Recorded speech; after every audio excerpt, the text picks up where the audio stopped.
What is up? Hopefully everyone's having a great day so far. I am pulling out of Baker County. All the deputies coming back from what they were doing. So here's what I want to get at with this.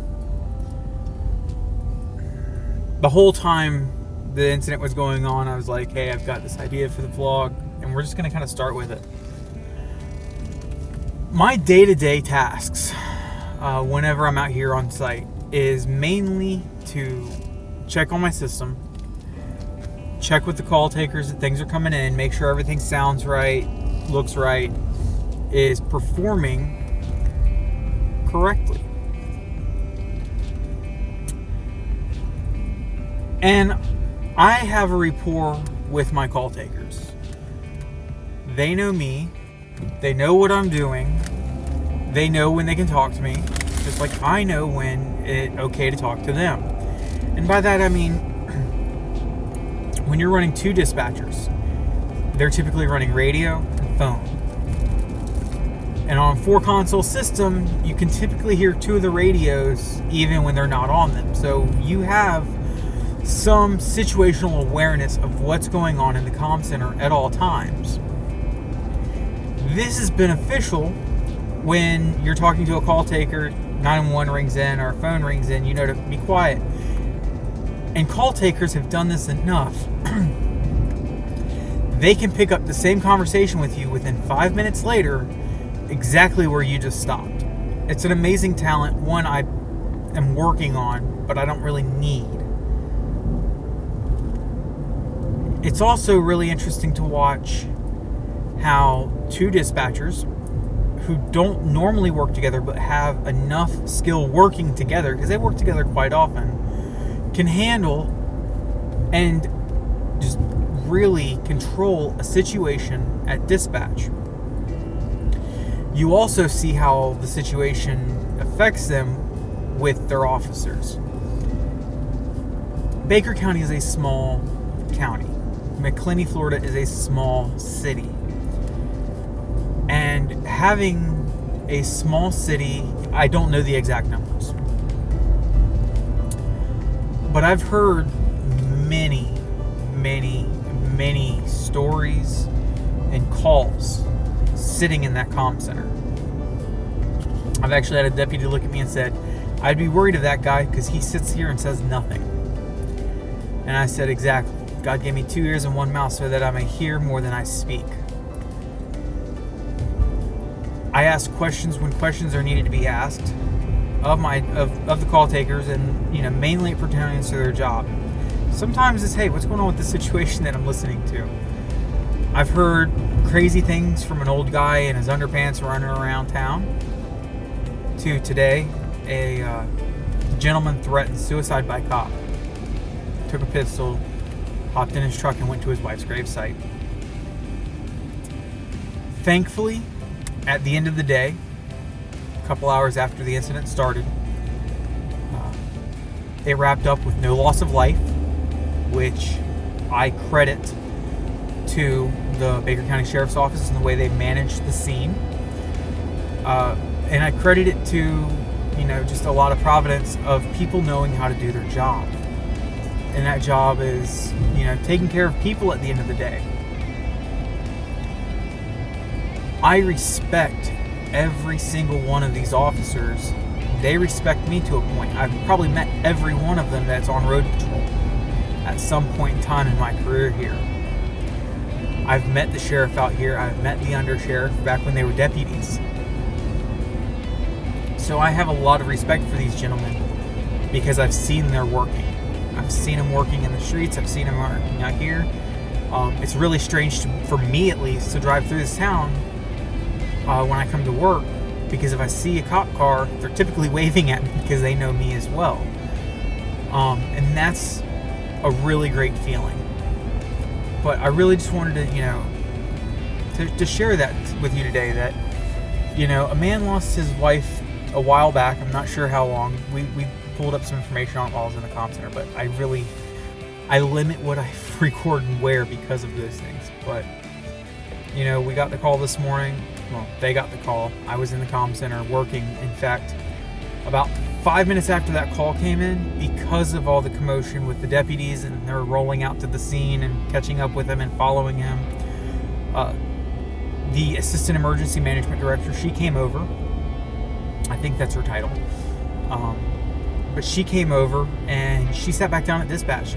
I'm like, if you need this spot, because I was doing some work while this started going on. I was like, hey, if you need my spot, let me know. I'll clear out as quickly. And about a minute after that, she's like, I need this spot, because we had some more calls coming in. We had, she was trying to put management of the situation to get some information to some higher officers, some lieutenants and all that to get out there. So I shut down, hopped out of the position, let her take it over. But to watch these people work, she came over. She hasn't been in dispatch full time in a year.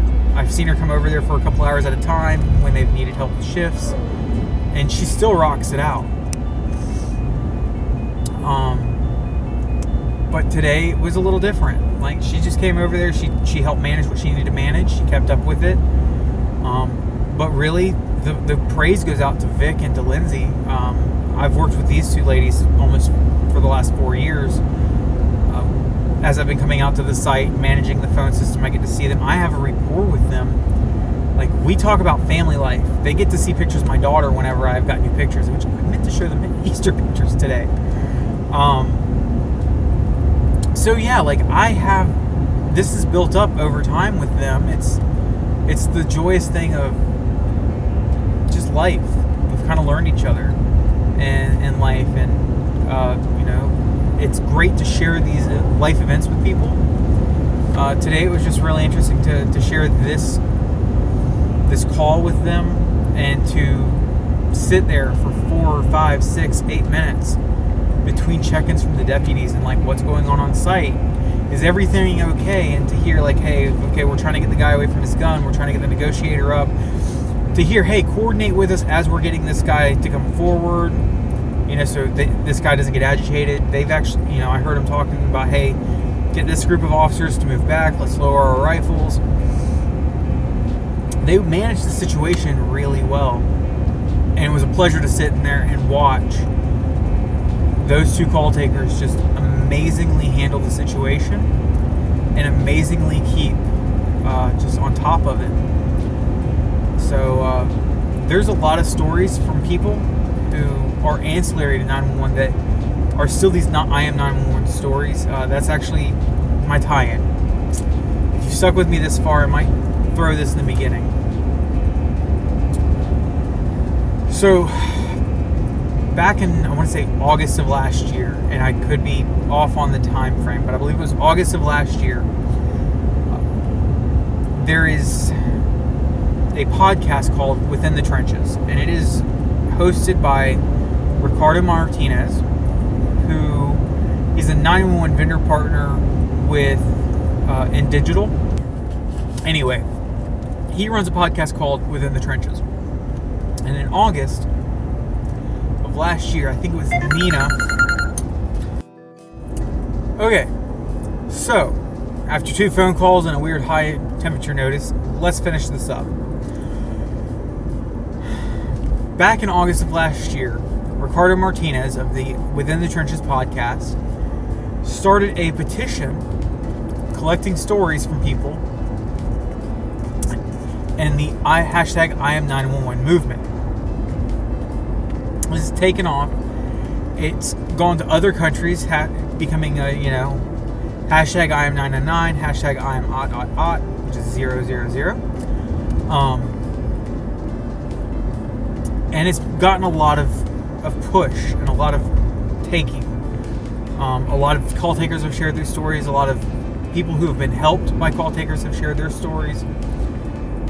So there's been a lot of momentum and buildup with this since August of last year. It's part of what I shared my story for today, is to see these people were there. Today it was a good story. There's a lot of bad stories where it doesn't end so nicely, where the guy would have taken his life or shot a deputy or done something crazily different than he did. And the police would have had to do something crazily different than what they did. But there's a lot of these stories out there. I recommend, if you can, go check out Within the Trenches podcast. Give Ricardo and his team some love. They do amazing work. And then, thank an officer. But if you can, next time you have to call 911 or something, thank the dispatcher. Because they're doing a job that is immensely tiring. Like, 2 hours. That's a lot of stress on call taker. I was stressed. I was wore out afterwards. And I wasn't even on the phone. I wasn't on the radios. I wasn't listening for these guys. They got stressed because they know every one of those guys. By name, by voice, by number. I just happen to know enough to be dangerous out there with these people. But to know that people I knew were out there on that front line, I had trust and faith in their abilities and what they were wearing and everything else. And I'm happy everything turned out the way it did. But like I said, I just wanted to share this little story. I mean, I've got some others that if people want me to share, I will. But there's just so much that call takers take that we take for granted. And if you can, I will find out, and I'll put some links in the description tonight of where you can go to put your name on a petition to reclassify 911 call takers, as well as links to Within the Trenches podcast. So have a great day. Like, comment, subscribe. Let me know what kind of videos you want my channel to kind of start going towards. I'm kind of experimenting with a couple of different things to try and either boost visibility and to kind of figure out what niche my channel can go into more. So as we head home in the next hour, I'm probably going to listen to some tunes and enjoy my ride. So see you tomorrow.